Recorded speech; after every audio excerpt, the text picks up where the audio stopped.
The galactic empire was vast, its dominion stretching across thousands of star systems, ruling with an iron fist. It had conquered countless civilizations, crushed rebellions before they could rise, and eradicated threats with the efficiency of a machine. Yet, for the first time in centuries, it faced an enemy it could not defeat. The Empire, despite its overwhelming power, was losing. This enemy was unlike anything the galaxy had seen before. It was not a mere army, not a rival empire, it was a force of nature. A cosmic horror that consumed entire worlds, reducing them to barren husks. Every fleet sent against it was obliterated. Every weapon deployed proved ineffective. Every warrior, no matter how elite, perished in battle. Even the warlike species of the Empire, bred for conflict, had fallen. The Empire needed a solution. It needed something more ruthless than the monsters it fought. A desperate call went out across the galaxy, offering the deadliest contract ever conceived. The task was simple: eliminate the enemy. The reward: power beyond imagination. Planets, wealth, immortality, whatever the victor desired. But no one stepped forward. No mercenary, no warlord, no conqueror dared to take the challenge. Except for one. The response came in the form of a single message. A name. Not a fleet, not an army, just a single man. Humanity had sent the Baba Yaga. The name alone carried weight, whispered in the dark corners of the galaxy. Stories of his conquests were legend. Planets conquered without a single shot fired. Empires collapsed by his hand. He was not the strongest, not the fastest, but he was the deadliest. Because he did not fight wars. He ended them. The Empire's ruling council met in private chambers, the atmosphere thick with unease. High generals scoffed at the idea of a human succeeding where entire species had failed. But the Emperor, an ancient being who had seen countless battles, remained silent. The human accepted? One warlord asked, voice laced with disbelief. He did not even ask for details, the intelligence officer replied. Simply said, "Tell me where." A tense silence followed. Then, finally, the Emperor spoke. "Then we shall see if the legends are true." The Empire granted him full access to its resources. Ships, weapons, technology, anything he required. They expected him to ask for a fleet. Instead, he took a single vessel. They assumed he would recruit soldiers. Instead, he went alone. As he boarded his ship, a veteran Imperial commander approached. "You understand what you are facing?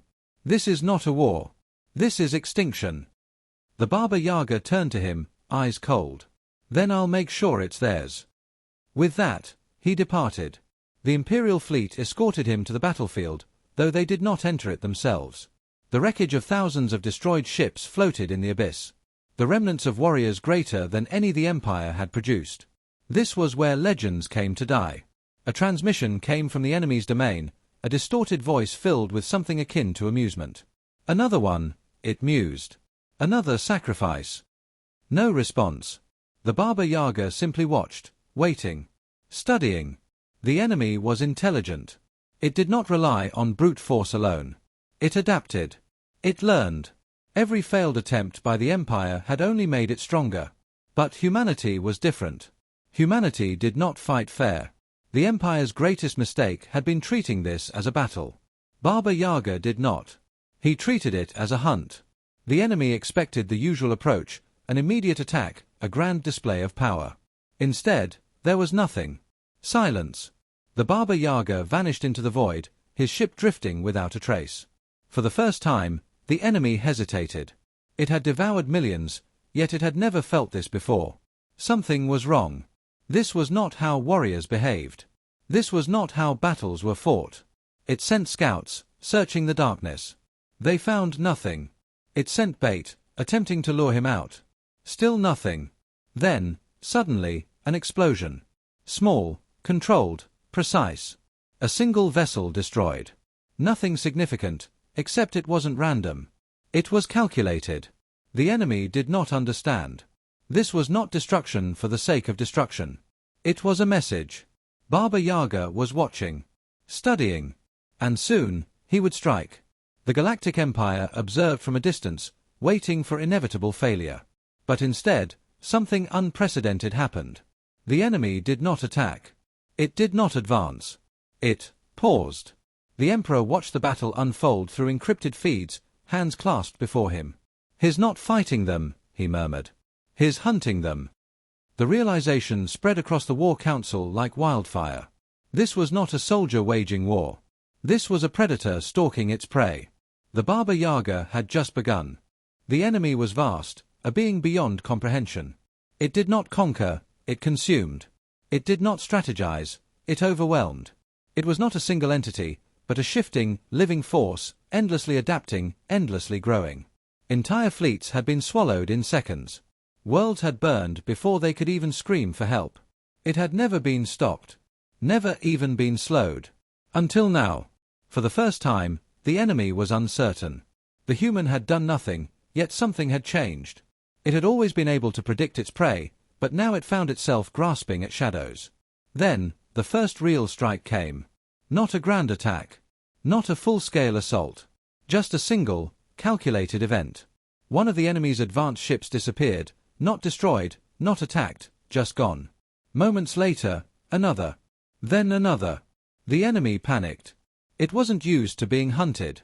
It expanded its reach, stretching its forces to find him. And that was the mistake. The Baba Yaga didn't fight wars head-on. He exploited weaknesses, and now he had found the greatest one. The enemy relied on scale. It drowned its opponents in numbers, in endless waves of destruction. But when something this large was forced to stretch itself thin, gaps formed. And gaps were all he needed. The first real blow came when an entire sector of the enemy simply collapsed. One of its own energy conduits, something fundamental to its biology, had been turned against it. The explosion didn't just destroy, it severed connections, disrupted patterns, forced it to reform and recalibrate. The Empire watched in stunned silence. They had expected a fight. Instead, they witnessed a systematic breakdown. The Baba Yaga was not engaging in battle. He was dismantling his opponent piece by piece. The enemy tried to counter, shifting its form, adapting defenses. It had learned to block physical attacks, energy weapons, even gravity-based assaults. But it had never faced psychological warfare. And that was where the real horror began. The Empire had always thought of the Baba Yaga as a warrior, but this was something else. The enemy was a mindless force, built to destroy. It had never experienced fear. Never known doubt. Until now. It began hesitating. Moving slower. Trying to anticipate something it could not understand. It wasn't fighting an army. It was fighting a single man who refused to follow the rules of war. Then came the voice. A transmission, cutting through the void, clear and calm. "Do you feel it?" The enemy recoiled. It did not understand language as mortals did, but something about those words reached deeper than comprehension. Silence. Then another whisper. "This is what it's like to be prey." Something inside the enemy fractured. For the first time in its existence, it didn't attack. It defended. That was the breaking point. The moment it played defense, it had already lost. The Baba Yaga pressed harder, using everything. He turned the battlefield itself into a weapon, manipulating gravity wells, altering magnetic fields, using the very debris of its past victims against it. The enemy had always devoured, always absorbed. But now it was choking on its own kill. The Empire could barely process what was happening. They had seen planetary-scale weapons fail against this entity. They had seen entire species wiped out in moments. And yet, one human was not just fighting it, he was winning. But it was not over. Not yet. The enemy had never faced something like this, but it was still vast, still powerful. It learned. And now, it adapted. The battlefield shifted. The enemy stopped playing by its own rules. It began baiting, setting traps of its own, forcing the Baba Yaga into tighter corners. It created decoys, mimicked his own tactics. It stopped acting like an overwhelming force and started acting like a hunter. For a moment, it looked as if the tide was turning. And then the Baba Yaga laughed. A deep, knowing chuckle, broadcast across every Imperial channel. "They always think that'll work," he murmured. And then he disappeared. Not physically. Not through cloaking. But strategically. He stopped playing their game. Let them search. Let them scramble. Let them think they had cornered him. Then, at the exact moment they thought they had won, he struck the final blow. Not with weapons. Not with an attack. But with something far more dangerous. A simple, undeniable truth. He had never been trapped. They had. The enemy had always been relentless, a force that consumed all in its path. But now it hesitated, second-guessed itself, something it had never done before. The Baba Yaga had turned the battlefield into a hunting ground, forcing the impossible upon it, fear. It adapted, but it was too late. The moment it recognized the trap, the pieces were already in place. It tried to shift, to break free, but every movement only tightened the noose. What had once been an infinite, fluid entity was now confined, boxed in by its own desperate attempts to counter an enemy it could not predict. But the enemy was still vast, still powerful beyond measure. And in that moment of desperation, it did something it had never done before. It spoke. Not with words, but through presence. A pulse, a ripple through space, a single message that reached every mind connected to the battlefield. A question. A demand. What are you? The Empire's warlords watched in stunned silence. The enemy had never acknowledged an opponent before. It had never needed to. But the Baba Yaga didn't answer. He simply acted. The final phase of his plan had already begun. The enemy, for all its power, still relied on its own fundamental principles: absorption, expansion, the inevitable victory of an unrelenting force. But what if that force was turned against itself? He had spent the entire battle leading it, shaping its reactions, nudging it into a position where it would believe it had cornered him. And when it struck, it wasn't him that it consumed. It was itself. The enemy's own vastness, its own hunger, became its downfall. A feedback loop so perfectly calculated that it only realized the mistake after it had already begun. By expanding to counter him, by stretching its reach to eliminate a single human, it had left itself open to the one thing it had never considered: a fracture from within. It tried to withdraw, to correct, but it had overextended too far. He had left it no room to recover. The moment it moved to fix itself, the second phase triggered. The Baba Yaga had not just found its weakness. He had built one. An artificial vulnerability, designed so intricately that by the time the enemy noticed, it was irreversible. The Empire's greatest minds, their most powerful weapons, had never been able to harm this entity. But now, before their very eyes, it was coming apart. Not from an explosion. Not from any conventional force. But from its own attempt to fight a war against someone who never played by the rules. The enemy lashed out wildly, not in strategy, but in pure, unfiltered survival instinct. Entire sectors of space burned as it thrashed against its own demise. The Empire's forces, watching from the outskirts, scrambled to retreat, knowing that whatever came next would be the end. The Baba Yaga remained. The final confrontation was no grand battle. No last stand. The fight had ended long before this moment. All that was left was the inevitable conclusion. The enemy, once a being beyond comprehension, something the galaxy had deemed unstoppable, had been reduced to a collapsing, writhing mass of its own undoing. And then, in its last desperate attempt to survive, it spoke once more. Join us. Not a threat. Not a warning. A plea. A final offer, a chance at something beyond victory, beyond war. Emerging. A coexistence. The Baba Yaga tilted his head, considering. Then, in a voice devoid of emotion, he responded. No. And with that single word, he ended it. The final trigger activated, a chain reaction so precise that it did not just destroy the enemy. It erased it. Removed it from existence in such a way that there would be no remnants, no resurgence, no trace that it had ever been. The silence that followed was absolute. For the first time in its history, the Empire had no enemy left to fight. And in that moment, they understood a truth more terrifying than anything they had faced before. They had hired the Baba Yaga to eliminate a threat. But what if, one day, he decided they were next? The war was over. The enemy, the great consuming force that had devoured civilizations, was gone. Not defeated, not repelled, erased. The Galactic Empire, the most powerful force in known space, had witnessed what no one thought possible. A single human had undone what their greatest fleets, their most devastating weapons, could not. And yet, victory did not bring celebration. The Empire had been prepared for two possible outcomes. Either the enemy would annihilate them, as it had done to countless others, or it would be contained at a terrible cost. But they had never prepared for this. A decisive, surgical elimination. A complete and utter removal from existence. The implications were horrifying. Baba Yaga returned alone, his ship the only one that had entered the battlefield and survived. The moment he stepped onto the Imperial station, silence followed him. No cheers, no recognition, just the quiet understanding that something had shifted in the balance of power. The emperor himself granted an audience, not in a grand hall, not before an assembled court, but in a private chamber. Only the two of them. No witnesses. No records.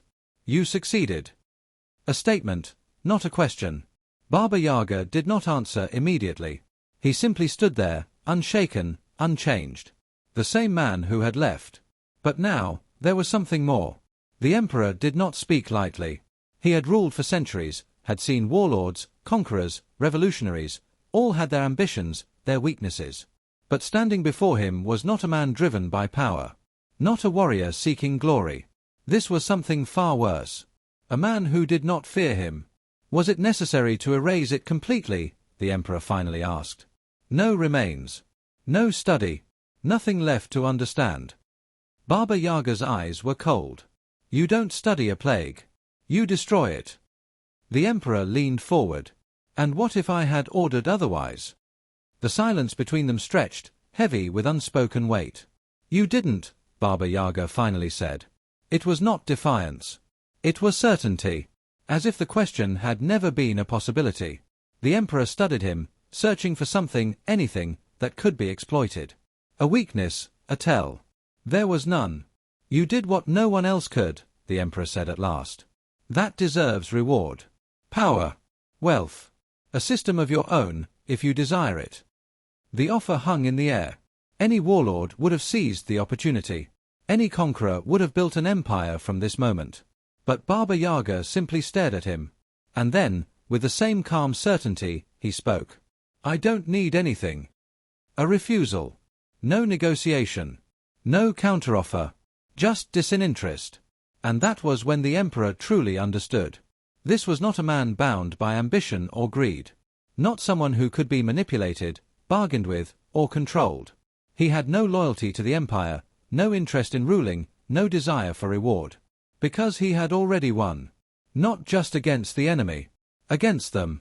Against the entire system that had believed it held power. The war had forced them to seek something stronger than their greatest weapons. And now that they had seen what true strength looked like, they realized their mistake. The greatest threat to the empire had never been the enemy they had hired him to kill. It was the man standing before them now. The emperor exhaled slowly, leaning back. Then what will you do now? Baba Yaga turned to leave. Whatever I want. And with that, he was gone. The council gathered soon after, speaking in hushed, fearful tones. Some called for an alliance, some whispered of assassination. Others suggested exile. The emperor listened to them all before raising a single hand. Silence fell. We will do nothing, he said. A nervous official hesitated. But the emperor's gaze silenced him. If he wanted the empire, the emperor said, we would not be having this conversation. Understanding dawned. They had not allowed him to leave. He had spared them. And the galaxy would never be the same again.